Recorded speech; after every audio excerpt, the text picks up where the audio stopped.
Hi everyone, John Lawrence, owner and founder of Camino Tax and Financial Strategies. Thank you for joining me on my journey of the Camino de Santiago, and I do hope you're enjoying everything so far.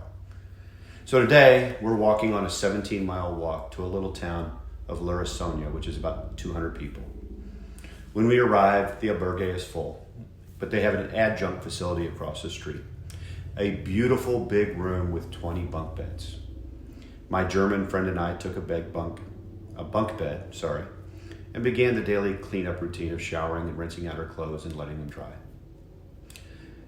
While outside that afternoon, I really began to miss home. I had met a Frenchman and we began to communicate as best we could. I shared with him I had a 12-year-old daughter, a 10-year-old boy, and 7-year-old boy-girl twins and a wife at home. That night was fun with the company. I met one of the nicest men in the world that night. His name was John, also. And you will hear more about John in a few days. It was much of the same at dinner. There was only one restaurant in town, and they catered to the pilgrims on the Camino. Over 60 people waiting outside for dinner in a town with a population of 200. French Canadians, French, German, English, people from all over Europe and the world.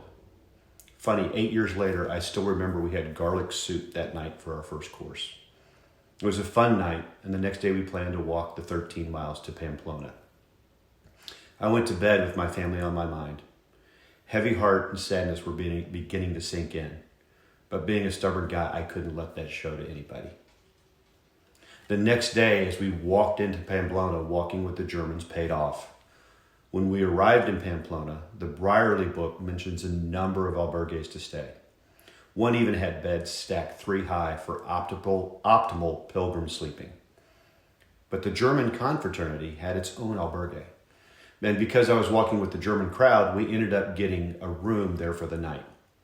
While the albergue was extremely nice, it was one of the worst nights of sleep on the whole trip.